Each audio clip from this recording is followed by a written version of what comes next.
بسم اللہ الرحمن الرحیم۔ خدا را میرے بھائیو، کسی کو اتنا مت ستاؤ کہ وہ اللہ کے سامنے تمہارا نام لے کر رو پڑے، کیونکہ جب دل سے نکلی ہوئی آہ آسمان تک پہنچتی ہے نا تو پھر وہ خالی ہاتھ واپس نہیں لوٹتی۔ آج کی دنیا میں 60% انسان ایسے ہیں جو ہنستے کم اور سہتے زیادہ ہیں۔ ہر چہرہ مسکراتا ضرور ہے مگر اندر سے بکھرا ہوا ہوتا ہے۔ یہ دنیا دکھوں کی ایک لمبی قطار ہے، یہ دنیا دردوں کی ایک لمبی قطار ہے، جہاں ہر انسان باری باری خاموشی سے جل رہا ہے۔ کسی کے پاس کہنے کو الفاظ نہیں اور کسی کے پاس سننے کو دل نہیں ہے۔ اس لیے خدا را کسی کے زخم پر نمک مت چھڑکو، کیونکہ تم نہیں جانتے کہ وہ دن میں پتہ نہیں کتنی بار ٹوٹ کر خود کو جوڑتا ہے۔ آج ایک دکھی انسان کو پوری رات نیند نہیں آتی۔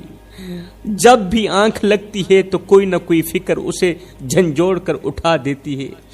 وہ کروٹ بدلتا ہے تو تکیہ گیلا ہو جاتا ہے۔ آنسو خاموشی سے بستر میں دفن ہو جاتے ہیں، پوری رات روتے ہوئے گزرتی ہے۔ دنیا میں کتنے بندے ہیں جن کا جینا بندوں نے حرام کر دیا۔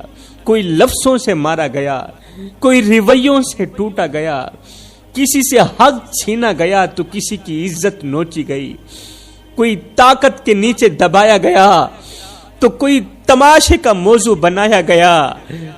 ان سب کا قصور صرف اتنا تھا کہ وہ کمزور تھے۔ جو طاقت کے نیچے دبائے گئے تھے نا، جن کی عزت نوچی گئی تھی نا، جن کا حق چھینا گیا تھا نا، ان سب کا قصور صرف اتنا تھا کہ وہ غریب تھے، ان سب کا قصور صرف اتنا تھا کہ وہ کمزور تھے۔ اور کمزور ہونا اس دنیا میں سب سے بڑا جرم بنایا گیا ہے۔ کچھ دل ایسے ہیں جو بار ٹوٹنے کے بعد بھی شور نہیں کرتے۔ دلوں میں سے کچھ دل ایسے ہوتے ہیں جو بار ٹوٹنے کے بعد بھی شور نہیں کرتے، کیونکہ انہوں نے سیکھ لیا ہوتا ہے کہ خاموشی ہی ان کی آخری عزت ہے۔ یہاں پر رونا ضلالت بن چکا ہے، اس لیے خاموشی ہی ان کی آخری عزت ہے۔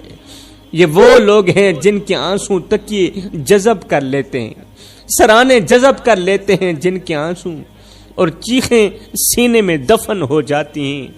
انہیں کسی نے مارا نہیں مگر سب نے تھوڑا کر کے ختم ہی کر دیا ہے۔ انہیں کبھی حق چھین کر ان کو ختم کیا گیا، کبھی عزت روند کر ان کو ختم کیا گیا، اور سب سے دردناک بات یہ ہے کہ یہ سب کچھ انسانوں نے انسانوں کے ساتھ کیا۔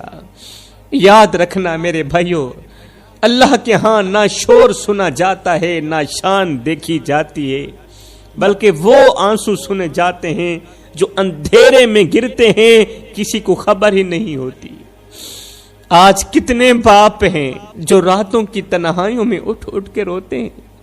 آج ایک باپ کہہ رہا ہے کہ میرے بیٹے کو کہنا میرا جنازہ پڑھنے مت آنا، میرے بیٹے کو کہنا میرا جنازہ پڑھنے مت آنا، کیونکہ مجھے وہ چہرہ نہیں دیکھنا جس نے میرا جینا حرام کر دیا، مجھے وہ چہرہ نہیں دیکھنا جس نے میری عزت والی پگڑی خاک میں ملا دی۔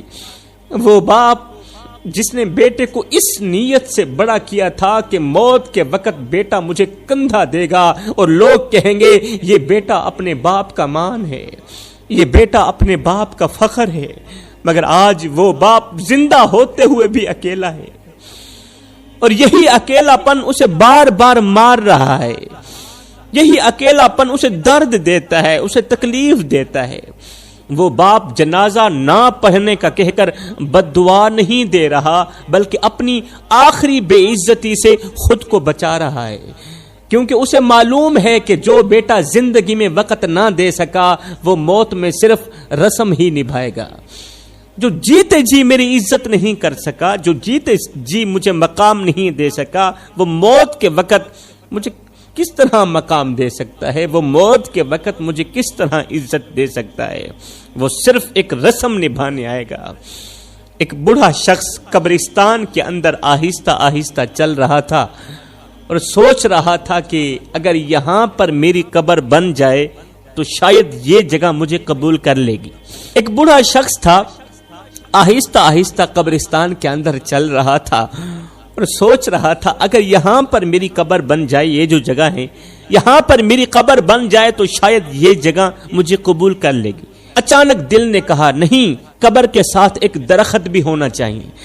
بوڑھے شخص نے گورکن کو بلایا اور کانپتی آواز میں کہا، بھائی موت بہت قریب محسوس ہو رہی ہے مجھے، لہٰذا میری ایک چھوٹی سی خواہش ہے، میرے مرنے کے بعد یہ خواہش پوری کر دیں، اور وہ خواہش یہ ہے کہ جب میں مر جاؤں تو میری قبر اسی درخت کے نیچے بنا دینا۔ جب میں مر جاؤں نا تو میری جو قبر ہے وہ اسی درخت کے نیچے بنا دینا، مطلب چھاؤں میں میری قبر ہونی چاہیے۔ یہ سن کر گورکن چونک گیا، کہنے لگا، بابا جی یہ کیسی خواہش ہے؟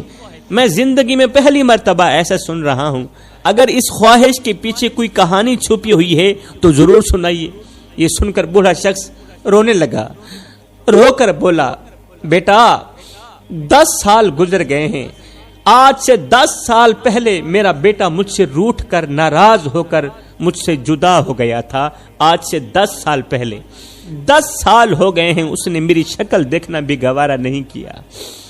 10 سال گزر گئے، میرے بیٹے نے میری شکل دیکھنا گوارا نہیں کیا، لیکن اب مجھے یقین ہو گیا ہے کہ جب میں مر جاؤں گا نا تو ممکن ہے میرے بیٹے کو وقت مل جائے، میرا بیٹا مجھے ملنے کے لیے آ جائے، شاید زندگی میں نہ صحیح مگر موت کے بعد ہی صحیح، وہ آ کر باپ کی قبر کے ساتھ 2 لمحے بیٹھ تو جائے گا نا۔ گورکن نے آہستہ سے کہا، بابا جی پھر درخت کی چھاؤں کے نیچے قبر بنانے کی خواہش کیوں؟ یہ سنتے ہی بوڑھے شخص کی آنکھیں بھر آئیں، کہا اس لیے کہ جب میں قبر کے اندر پڑا ہوں گا نا اور میرا بیٹا میری قبر کے اوپر آئے گا تو کہیں دھوپ میرے بیٹے کو پریشان نہ کرے۔ جب میں مر جاؤں گا مجھے یقین ہے میرا بیٹا میری قبر پر ضرور آئے گا، اور جب وہ میری قبر پر آئے گا تو کہیں دھوپ میرے بیٹے کو پریشان نہ کرے، کہیں میرے بیٹے کو دھوپ نہ لگ جائے، تتی واہ نہ لگ جائے۔ میں نے ساری زندگی بیٹے کو دھوپ سے بچایا ہے تو قبر میں جا کر بھی یہی چاہتا ہوں کہ میرے بیٹے کو دھوپ نہ لگے، اور ہاں اگر ہو سکے تو میرے بیٹے کو یہ بھی کہہ دینا کہ بیٹا جب میں باپ کی قبر پر آنا تو مسکراتے ہوئے آنا، روتے ہوئے مت آنا، کیونکہ اس وقت تیرے آنسو صاف کرنے کے لیے میرے پاس ہاتھ نہیں ہوگا۔ میں نہیں چاہتا کہ میری قبر کی مٹی تجھے دکھ دے، بس آنا، تھوڑی دیر بیٹھنا اور چپ چاپ چلے جانا، کیونکہ ایک باپ کے لیے اولاد کا سکون ہی سب سے بڑی دعا ہوتی ہے۔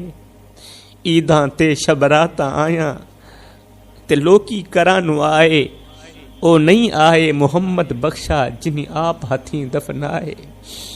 لیکھاں وچ وچھوڑے رہ گئے، رو رو اتھروں تھوڑے رہ گئے، کسے بھی میرا حال نہ پوچھیا، ہاتھ بھی میرے جوڑے رہ گئے۔ پتر ہن تے آ جا، ہن گل چلا، کیونکہ زندگی دے دن تھوڑے رہ گئے، لیکھاں وچ وچھوڑے رہ گئے۔ خدا را میرے بھائیو، او میری قوم کے نوجوانوں، زندہ لوگوں کی قدر کرو، زندہ لوگوں کی قدر کرو۔ موت کے وقت تو دشمن بھی چہرہ دیکھ کر رو پڑتا ہے۔